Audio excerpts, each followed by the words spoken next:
我想同大家分享一個有趣嘅故事，叫做一隻勇敢的小白兔。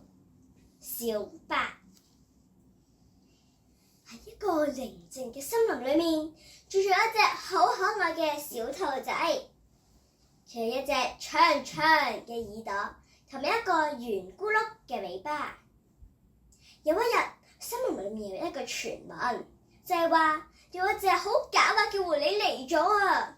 小白聽到之後，驚到匿埋咗喺間房裏面，唔夠膽出嚟。當第二日佢啲朋友就喺出面玩緊嗰陣時，佢匿埋咗喺屋企，好驚俾隻狐狸捉咗啊！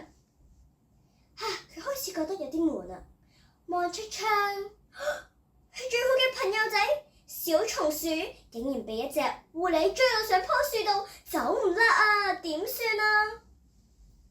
小白見到朋友仔有危險，就忍唔住跑咗出去，大嗌：狐狸，你呢個大壞蛋，你快啲追住我啦！咁樣，狐狸聽完之後好嬲啊，就拼命咁追住小白。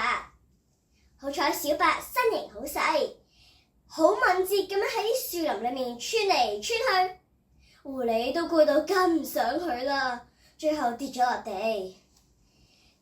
小白過咗今次之後，佢覺得好開心，佢終於明白到咩叫勇敢啦，有返自己嘅自信，再唔會好似以前咁永遠匿埋喺屋企，而家終於肯出嚟同大家一齊玩啦！多謝大家。